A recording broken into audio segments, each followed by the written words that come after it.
Puno na talaga. Bago pa lang puno na.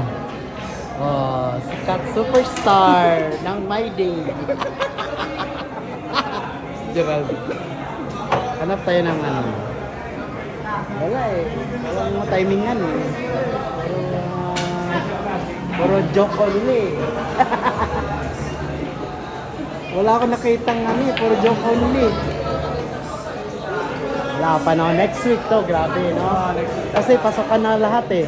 Next week to. Dami ng pogi. Marami na tayong mga school projects. Ngayon wala pa ganong mga school project ngayon. Si James pa lang ang school project ko. Tumitingin pa dito.